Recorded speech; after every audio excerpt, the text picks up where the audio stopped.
हरे कृष्ण। कल हम लोग ने सुना था कि करुणा सिंधु नित्यानंद प्रभु ने उस ब्राह्मण के सिर पर अपने कमल चरण रखे दिए थे, जिससे वह तत्क्षण समस्त पापों से मुक्त हो चुका था। इसके बाद हम लोग ने सुना कि एक ब्राह्मण को नित्यानंद प्रभु के हाव भाव पे, उनके जो उन्होंने लीलाएं की, उस पे संदेह हुआ। तो वह ब्राह्मण नीलाचल महाप्रभु के पास गया और उसके महाप्रभु से उनकी जो कर रहे थे लीला, उनके बारे में उसको संदेह हुआ, तो महाप्रभु से मिलने गया और अपनी शंका को महाप्रभु के सामने उजागर किया। तो महाप्रभु ने उस ब्राह्मण को अपने बहुत से गुह्यम तत्वों, नित्यानंद प्रभु के बहुत से गुह्यम तत्वों का ज्ञान प्रदान किया।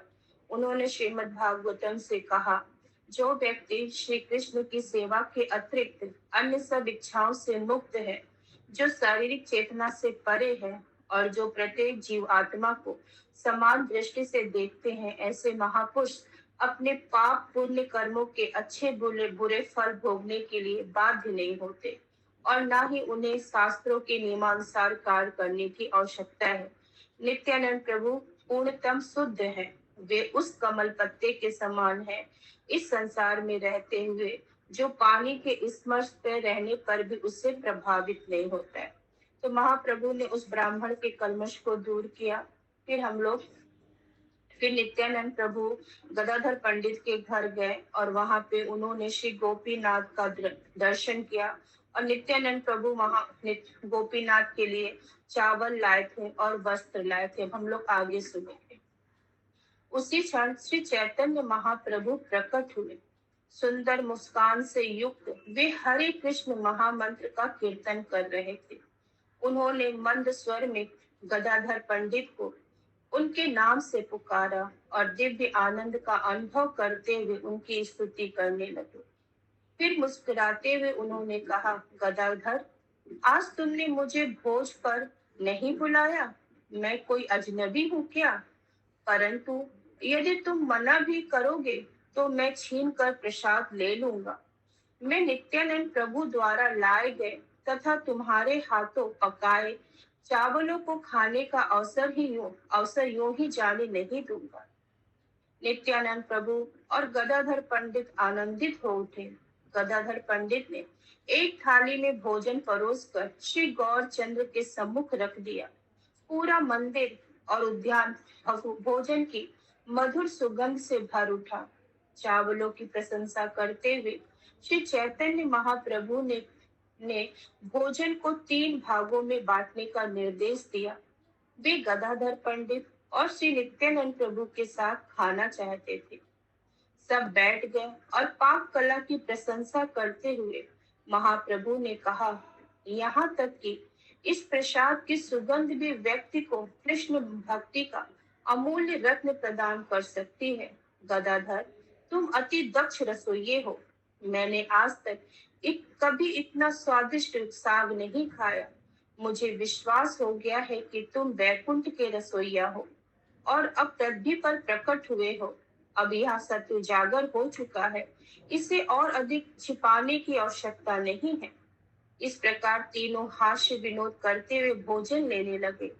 इन तीनों के भोजन कर लेने के बाद महाप्रसाद की प्रतीक्षा कर रहे भक्त उच्छिष्ट प्रसाद पर टूट पड़े और सुखपूर्वक उसे खाने लगे। नीलाचल में श्री नित्यानंद प्रभु, श्री चैतन्य महाप्रभु और गदाधर पंडित तीनों एक साथ रहते थे। वे एक साथ भगवान जगन्नाथ के मंदिर जाकर हरि नाम संकीर्तन करते और इस प्रकार एक दूसरे के संग में कृष्ण प्रेम का आस्वादन करते। वे तीनों दिव्य प्रेम के अटूट बंधनों से बंधे थे। जैसे जैसे रथ यात्रा का दिन निकट आया, अनेक महान भक्त जगन्नाथपुरी पहुंचने लगे। महाप्रभु ने अपने अनुयायियों को प्रतिवर्ष इस महोत्सव में भाग लेने का निर्देश दिया था। श्री अद्वैत आचार्य बंगाल के भक्तों का नेतृत्व किया करते थे। उनके अतिरिक्त इस दल में श्रीवास ठाकुर, चंद्रशेखर आचार्य, गंगादास पंडित, पुंडरीक विद्यानिधि, वक्रेश्वर पंडित, प्रद्युमन ब्रह्मचारी, हरिदास ठाकुर, वासुदेव दत्त, मुकुंद दत्त, शिवानंद सेन, गोविंदानंद, गोविंद दत्त, विजय दास, सदाशिव पंडित, पुरुषोत्तम संजय, श्रीमान पंडित, नंदन आचार्य, शुक्लांबर ब्रह्मचारी, भोला बेचा श्रीधर, भगवान पंडित, गोपीनाथ पंडित, श्री गर्भ पंडित, बनमाली पंडित, जगदीश पंडित, हिरण्य भागवत, बुद्धिमंत खान, पुरंदर आचार्य, राघव पंडित, मुरारी गुप्त, गरुण पंडित, गोपीनाथ सिंह, राम पंडित, राम नारायण और दामोदर पंडित थे। यात्रा आरंभ करने से पूर्व श्री अद्वैत आचार्य सची माता के पास आए। उन्हें प्रणाम करके अद्वैत आचार्य भक्तों एवं परिवार वालों के विशाल समूह को लेकर नीलाचल के लिए निकले। उन्होंने अपने साथ बड़ी मात्रा में महाप्रभु के प्रिय व्यंजन एवं वस्तुएं ली। भक्तों के दल का नेतृत्व करते हुए अद्वैत आचार्य रास्ते भर कीर्तन करके उस स्थान को पावन करने लगे। अद्वैत आचार्य के साथ उनकी पत्नी, पुत्री, पुत्र दास दासी थे। वे सब भी भगवान जगन्नाथ एवं शिव चैतन्य महाप्रभु को देखने के लिए अत्यंत आतुर थे। वस्तुतः छोटी बड़ी अनेक टोलियां जगन्नाथपुरी की ओर अग्रसर थी। कमलपुर पहुंचने पर भक्तों को जगन्नाथ मंदिर का शिखर और उस पर फहराती पताका दिखाई दी। उल्लासित होकर वे वहीं से दंडवत प्रणाम करने के लिए भूमि पर गिर पड़े। महाप्रभु को उनके आगमन का समाचार मिला। उनके मन में तीव्र इच्छा थी कि वे नीलाचल की सीमा पर भक्तों का स्वागत करें। अद्वैत आचार्य के कटक तक आगमन का समाचार प्राप्त होने पर महाप्रभु ने उनके लिए जगन्नाथ जी का महाप्रसाद भिजवाया। श्री चैतन्य महाप्रभु अद्वैत आचार्य से असीमित प्रेम किया करते थे। महाप्रभु अक्सर कहते, मैं क्षीर सागर में योग निद्रा में मगन था और नाडा ने अपनी उच्च स्वरी पुकारों से मुझे जगा दिया। यह अवतार मैंने प्रमुखता उन्हीं के लिए लिया है। जब महाप्रभु को समाचार मिला कि अद्वैत आचार्य नीलाचल की सीमा पर आ गए हैं, तो वे अपने पार्षदों के साथ उनसे मिलने के लिए गए। अठार नाला पर दोनों का मिलन हुआ और भाव विभोर होकर सब एक दूसरे को दंडवत प्रणाम करने लगे। दूर से ही अद्वैत आचार्य को देखकर महाप्रभु ने प्रणाम किया। अश्रुपूरित नेत्रों के साथ अद्वैत आचार्य भी भूमि पर गिरकर महाप्रभु को बारंबार प्रणाम करने लगे। जिस उत्साह के साथ भक्तगण उच्च स्वर में हरि नाम कीर्तन करते हुए एक दूसरे को प्रणाम कर रहे थे, उस दृश्य का वर्णन मानवीय क्षमता से परे है। महाप्रभु ने दौड़कर अद्वैत आचार्य का प्रगाढ़ आलिंगन किया। उनके नेत्रों से निरंतर आंसू बह रहे थे। सब भक्त उच्च स्वर में हरि नाम संकीर्तन करने लगे। भक्तों की बात तो दूर, आसपास खड़े सामान्य लोग भी इस दृश्य से प्रेरित होकर हरि हरि का उद्घोष करते हुए आनंद भरे आंसू बहाने लगे। एक दूसरे का आलिंगन करके भक्त भी निरंतर रो रहे थे। अद्वैत आचार्य को श्री चैतन्य महाप्रभु के अवतरण का कारण जानकर सब भक्त उन्हें प्रणाम करने लगे। संकीर्तन की ध्वनि से आकाश गूंज उठा। भक्तों के बीच प्रवेश करके महाप्रभु उत्साह पूर्वक नृत्य करने लगे। नित्यानंद प्रभु और अद्वैत आचार्य ने लंबे समय तक एक दूसरे को अपनी भुजाओं में बांध रखा। तत्पश्चात वे मदमत सिंहों के समान नृत्य करने लगे। अत्यंत हर्षित होकर महाप्रभु घूमते हुए सब भक्तों का आलिंगन करने लगे। वे एक छोटे बालक के समान भक्तों के गलों में अपनी लंबी भुजाएं डालकर रो रहे थे। तभी भगवान जगन्नाथ की व्यवस्थानुसार उस सेवक सैकड़ों प्रसाद माला और चंदन लेप लेकर वहां पहुंचे। महाप्रभु ने अद्वैत आचार्य को पहली माला पहनाई। तब उन्होंने अन्य सब भक्तों को माला पहनाई और अब उनके ऊपरी अंगों पर चंदन का लेप लगाया। महाप्रभु की करुणा एवं नम्रता देखकर भक्तगण प्रभावित हो गए। अपनी भुजाएं उठाकर वे प्रार्थना करने लगे, हे भगवान, चाहे हमारा जन्म मनुष्य रूप में हो या पशु रूप में, हमारी एकमात्र यही विनती है कि जन्म जन्मांतर तक हमें कभी आपके चरण कमलों का विस्मरण ना हो। सब स्त्रियां भाव विभोर होकर रोते हुए दूर से ये सब दृश्य देख रहे थे। श्री चैतन्य महाप्रभु ने कहा भी था कि आध्यात्मिक प्रगति एवं भक्ति के विषय में वैष्णविया प्रत्येक दृष्टि से अपने पतियों के ही समान है। सबका समुचित स्वागत करने के बाद महाप्रभु ने पुरी में प्रवेश किया और भक्तगण कीर्तन नृत्य करते हुए उनके पीछे चलने लगे। हटार नाला से आगे आने पर वे नरेंद्र सरोवर पहुंचे। उसी समय श्री मदन मोहन के विग्रहों को लिए एक शोभा यात्रा वहां से गुजरी। वह शोभा यात्रा भगवान जगन्नाथ और श्री बलदेव की चंदन यात्रा के उपलक्ष्य में थी। गुंजयमान कीर्तन हो रहा था, वाद्य यंत्र और शंख बज रहे थे। शोभा यात्रा सरोवर के तट पर आके रुकी। सैकड़ों रंग बिरंगी पताकाएं हवा में झूम रही थी और श्री मदन मोहन के सामने अनेक पुजारी चमर और मोर पंख लहरा रहे थे।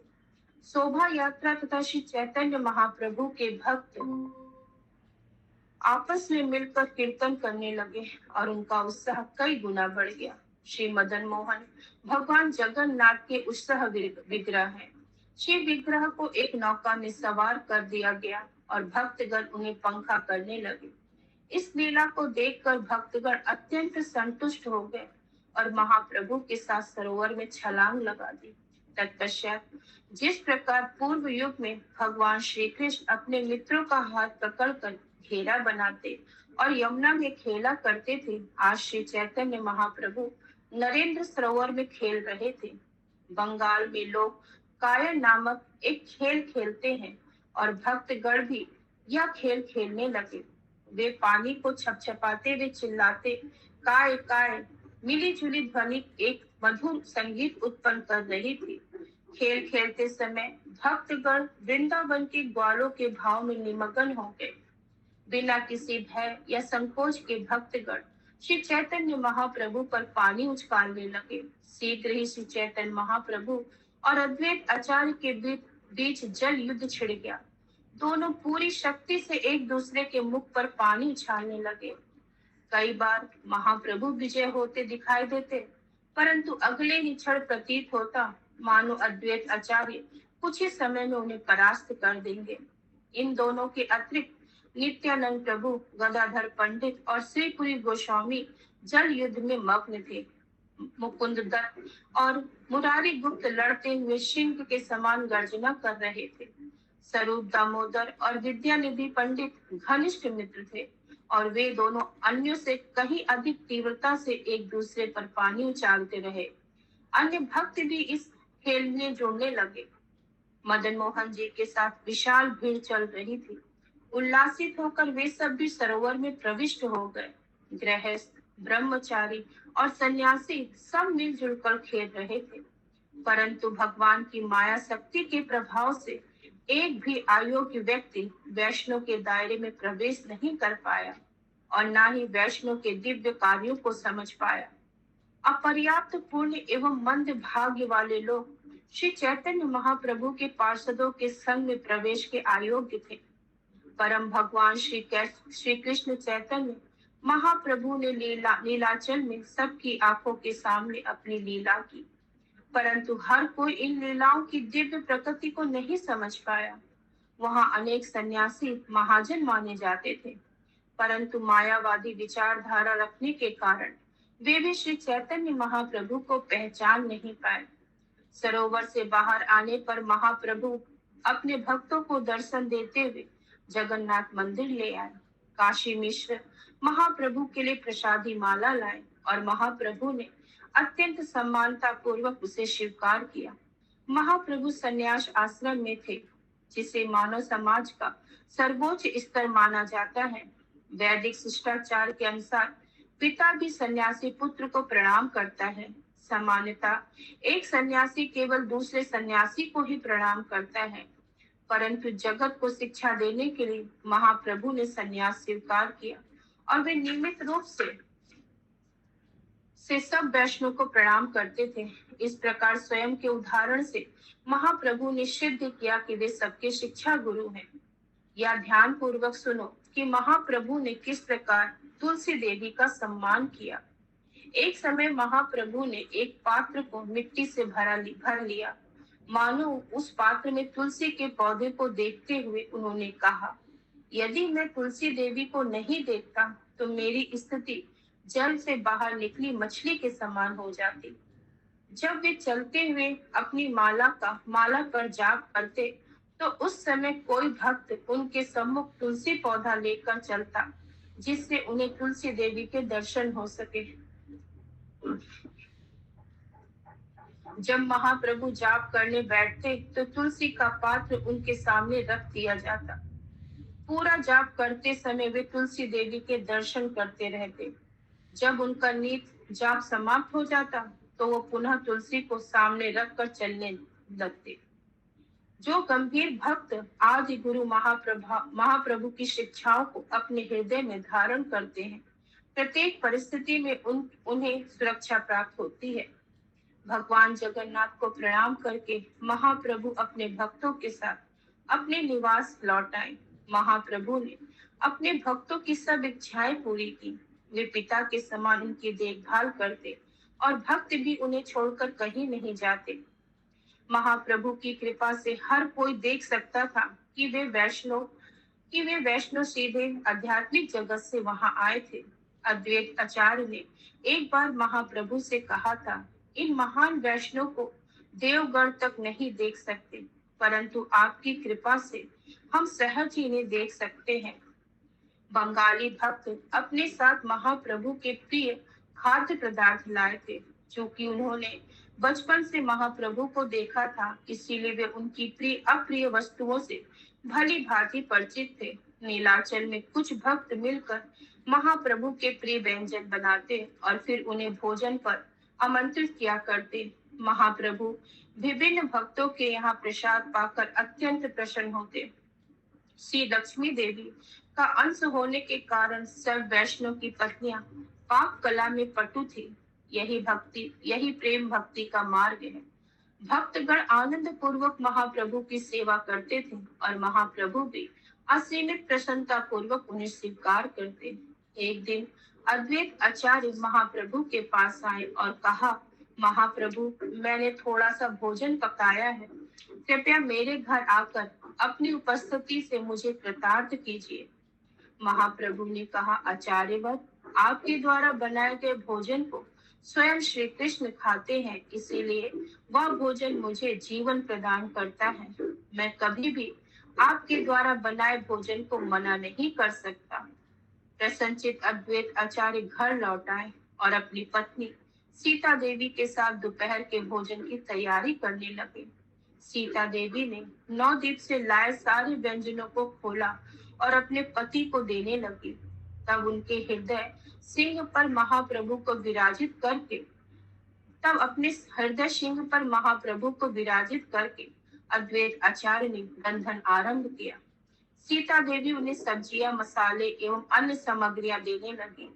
जानते हुए कि महाप्रभु को साग अति प्रिय है, उन्होंने अपने पति को 10 प्रकार के साग दिए। अद्वैत आचार्य ने अपनी पत्नी से कहा, ध्यान रखना कि महाप्रभु एक एक व्यंजन को चखे, परंतु मैं जानता हूँ कि यदि वे अन्य सन्यासियों के साथ आएंगे तो ऐसा नहीं करेंगे। वे सन्यासी उनके संग में इतना सुख लेते हैं कि भोजन के समय भी महाप्रभु को एकांत नहीं देते। यह कहकर अद्वैत आचार्य विचार करने लगे, यदि कुछ ऐसा हो जाए कि महाप्रभु अकेले ही आए तो मैं अपनी इच्छा अनुसार उन्हें भोजन खिला सकता हूँ, परंतु वह कैसे संभव होगा। रंधन करते समय अद्वैत आचार्य इस प्रकार विचार करने लगे। इसी बीच महाप्रभु जाप आदि दोपहर के अपने नित्य कर्मों से निवृत्त हो गए। वे अन्य सन्यासियों के साथ अद्वैत आचार्य के घर की ओर निकले ही थे कि देवराज इंद्र द्वारा भेजा गया एक भयंकर तूफान उठ खड़ा हुआ। मूसलाधार वर्षा होने लगी। घने बादलों से अंधकार छा गया और ओले गिरने लगे। चमत्कारी रूप से अद्वैत आचार्य के घर के आसपास तूफान का प्रभाव बहुत कम था, परंतु धूल और अंधकार के कारण सब सन्यासी तितर बितर हो गए। इस सबसे अप्रभावित अद्वैत आचार्य ने एक विशाल भोज की तैयारी की। प्रत्येक व्यंजन पर तुलसी मंजरी रखकर वे भगवान को नैवेद्य दिखाने लगे। महाप्रभु को अकेले बुलाने के उद्देश्य से अद्वैत आचार्य गहरे ध्यान में बैठ गए। अद्वैत आचार्य की इच्छा पूरी करने के उद्देश्य से महाप्रभु हरे कृष्ण का कीर्तन करते हुए उनके सम्मुख प्रकट हुए। महाप्रभु के चरण कमलों पर प्रणाम करके अद्वैत आचार्य ने उन्हें बैठाया। बैठने के लिए एक आसन दिया। प्रसन्नता पूर्वक महाप्रभु ने उसे स्वीकार कर लिया। यह देखकर महाप्रभु अकेले वहां आए हैं। अद्वैत आचार्य की प्रसन्नता का ठिकाना नहीं रहा। अपनी पत्नी के साथ मिलकर उन्होंने महाप्रभु के चरण कमल धोए। तत्पश्चात उन्हें चंदन का लेप लगाकर वे पंखा झलने लगे। अंततः अद्वैत आचार्य ने महाप्रभु से भोजन करने का निवेदन किया। महाप्रभु बैठ गए और अद्वैत आचार्य स्वयं अपने हाथों से परोसने लगे। उन्होंने सावधानी पूर्वक प्रत्येक व्यंजन को महाप्रभु की थाली में रखा। महाप्रभु ने आनंद पूर्वक सब कुछ खाया और अंत में प्रत्येक व्यंजन का थोड़ा थोड़ा हिस्सा छोड़ दिया। मुस्कुराते हुए महाप्रभु ने पूछा, जानते हो मैं यह उच्छिष्ट क्यों छोड़ रहा हूँ? मैं जानना चाहता हूँ कि ये सब व्यंजन आपने कैसे बनाए। बताओ, आप इतने दक्ष रसोइया कैसे बने? मैंने आज तक इतने विभिन्न प्रकार के स्वादिष्ट साग नहीं खाए। अद्वैत आचार्य ने जो कुछ परोसा, महाप्रभु ने पूर्ण तृप्ति से उसे खाया। महाप्रभु उस कल्प वृक्ष के समान है जो भक्तों की समस्त इच्छाओं को पूरा करता है। अद्वैत आचार्य ने पूर्ण हृदय के साथ महाप्रभु को खिलाया और महाप्रभु ने पूर्ण हृदय के साथ उस भोजन का आस्वादन किया। जब महाप्रभु खा रहे थे तो उस समय अद्वैत आचार्य कृतज्ञता पूर्वक देवराज इंद्र की स्तुति करने लगे। आज मुझे विश्वास हो गया कि आप सच्चे वैष्णव हैं। आपने मुझे खरीद लिया। आज से मैं प्रतिदिन आपको फूल और जल अर्पित किया करूंगा। महाप्रभु ने ये प्रार्थनाएं सुन ली। उन्होंने पूछा, आज आप अचानक इंद्रदेव की स्तुति क्यों कर रहे हो? अद्वैत आचार्य ने कहा, महाप्रभु आप भोजन कीजिए, आपका इससे कोई सरोकार नहीं है। मुस्कुराते हुए महाप्रभु ने कहा, आचार्य क्यों आप मुझे कुछ छिपा रहे हो? बिना ऋतु का तूफान और वर्षा आपकी ही करामत थी। मैं सब जानता हूँ। आपने ही इंद्रदेव को मूसलाधार वर्षा करने के लिए प्रेरित किया, जिससे मेरे साथ कोई ना आ सके। इंद्रदेव ने आपके निर्देशन का पालन किया। इसमें आपकी महानता नहीं, अपितु इंद्रदेव का सौभाग्य झलकता है। आपकी सेवा से आज मैं कृतार्थ हो गए। वे कृतार्थ हो गए। भगवान श्री कृष्ण आपकी प्रत्येक इच्छा पूरी करे। आपने भगवान को पृथ्वी पर प्रकट होने के लिए बाध्य कर दिया। फिर भला ये तूफान और वर्षा तो केवल बच्चों का खेल है। वस्तुतः आपकी वास्तविक पहचान और शक्ति को कोई नहीं जानता। अद्वैत आचार्य ने उत्तर दिया, भगवान मेरे अंदर जो कुछ शक्तियां हैं वह आपकी भक्ति के प्रताप से है। मेरी यही प्रार्थना है कि आप एक क्षण के लिए भी मेरा त्याग ना करें। इस प्रकार वार्ता करते करते महाप्रभु ने भोजन कर लिया और तत्पश्चात वे घर लौट आए। दामोदर पंडित ने जगन्नाथपुरी आने पर महाप्रभु ने उनके पूछा, दामोदर पंडित आप नवद्वीप में मेरी माता के साथ रहते हैं ना? सच बताओ, क्या वास्तव में उनके हृदय में भगवान विष्णु के प्रति भक्ति है? दामोदर पंडित अत्यंत तपस्वी, स्पष्टवादी तथा खरे भक्त थे। महाप्रभु की बात सुनकर वे क्रोध से उत्तेजित हो उठे और कहा, महाप्रभु आप यह बात पूछ भी कैसे सकते हैं?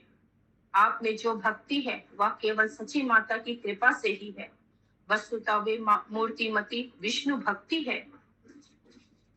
भगवान आप यह सब जानते हैं, कदाचित मेरी परीक्षा ले रहे हैं।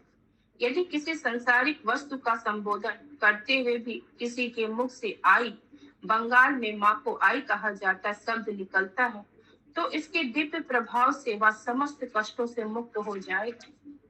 दामोदर पंडित के मुख से सची माता की महिमा सुनकर महाप्रभु संतुष्ट हो गए। उन्होंने कहा, निस्संदेह मेरे हृदय में जो भी भक्ति है वह आई की कृपा से है। केवल उनकी इच्छा से ही मैं इस संसार में रह रहा हूँ। कभी उनके ऋण से मुक्त नहीं हो सकूंगा। तुमने इन बातों से मुझे खरीद लिया है। यह कहकर महाप्रभु ने दामोदर पंडित को अपने निकट बैठा लिया। महाप्रभु ने सामान्य लोगों को शिक्षा देने के लिए अपनी माँ के विषय में प्रश्न पूछे थे। सामान्यतः जब लोग मिलते हैं तो वे एक दूसरे की कुशल क्षेम पूछते हैं। यहाँ महाप्रभु इंगित करते हैं कि व्यक्ति की वास्तविक कुशल क्षेम क्षेम उनकी भगवत भक्ति के आधार पर मानी जाती है। जिसके पास विष्णु भक्ति है केवल वही सुखी है। दूसरी ओर भक्ति विहीन राजा भी केवल दुख और दुर्भाग्य के मार्ग पर ही चलता है। जब भी भक्त महाप्रभु को प्रसाद के लिए आमंत्रित करते थे तो महाप्रभु उस अवसर का लाभ उठाकर सबको शिक्षा दिया करते। मुस्कुराते हुए वे कहते, पहले तुम लखपति बनो, तब मैं तुम्हारे घर प्रसाद के लिए आऊंगा। मैं केवल लखपतियों का निमंत्रण स्वीकार करता हूँ। यह सुनकर ब्राह्मणगण दुखी होकर कहते, भगवान 1 लाख की बात तो दूर, हमारे पास तो 1000 स्वर्ण मुद्राएं भी नहीं है। यदि आप हमारे घर नहीं आएंगे तो हम अपनी रही सही संपत्ति भी जला डालेंगे। तब श्री गौर हरि कहते, जानते हो वास्तव में लखपति कौन है? मेरे अनुसार जो प्रतिदिन भगवान के 1 लाख नामों का जाप करता है, मैं केवल उसके घर में ही प्रसाद लेता हूँ, अन्य किसी के घर का नहीं। यह सुनकर ब्राह्मणों को राहत मिल जाती। वे कहते, महाप्रभु हम प्रतिदिन 1 लाख नाम जाप किया करेंगे, कृपया हमारे घर आइए। आपसे इस प्रकार शिक्षा प्राप्त करना हमारा वास्तविक सौभाग्य है। इस प्रकार सब ब्राह्मणों ने प्रतिदिन श्री कृष्ण के 1 लाख नामों का जाप आरंभ कर दिया। श्री चैतन्य महाप्रभु ने आगे कहा, सुख और सौभाग्य तो श्री कृष्ण भक्तों के साथ साथ चलता है। महाप्रभु भगवत भक्ति ही विहीन वे लोगों से दूर रहते थे, यहाँ तक कि उनकी ओर देखते तक नहीं थे। एक दिन महाप्रभु ने अपने गुरु श्री केशव भारती से पूछा, भक्ति और ज्ञान में कौन श्रेष्ठ है? गुरुदेव उत्तर देने से पूर्व विषय पर सावधानी पूर्वक विचार करें। आपका निर्णय निष्पक्ष होना चाहिए। कुछ क्षण विचार करते हुए श्री भारती ने कहा, विचार चिंतन करने के पश्चात मैं इस निष्कर्ष पे पहुंचा हूँ कि भक्ति ही श्रेष्ठ है। महाप्रभु ने आपत्ति उठाते कहा, किस प्रकार आप यह कह सकते हैं? अनेक सन्यासी सिखाते हैं कि भक्ति नहीं वरन ज्ञान श्रेष्ठ है। समझाते हुए श्री भारती ने कहा, वे सन्यासी शास्त्रों के मर्म को नहीं जानते। हमें पूर्ववर्ती आचार्यों अर्थात महाजनों द्वारा बताए गए पथ का अनुगमन करना होगा। वैदिक शास्त्र बार बार इसकी संस्तुति करते हैं, परंतु मूर्ख लोग इस निर्देश की अवमानना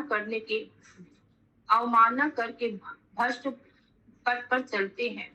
शास्त्रों में अनेक महाजनों के आदर्श जीवन का वर्णन है, जैसे ब्रह्मा, शिव जी, नारद जी, प्रहलाद, सुखदेव, व्यास, कुमारगण, युधिष्ठिर महाराज, प्रियव्रत, पृथु, ध्रुव, अक्रूर, उद्धव इत्यादि। ये सब महाजन सदैव भगवान श्री कृष्ण से केवल उनकी भक्ति की याचना करते हैं। यदि ज्ञान श्रेष्ठ होता तो ये लोग भक्ति क्यों मांगते? क्या ये महाजन सत्य से परिचित नहीं है?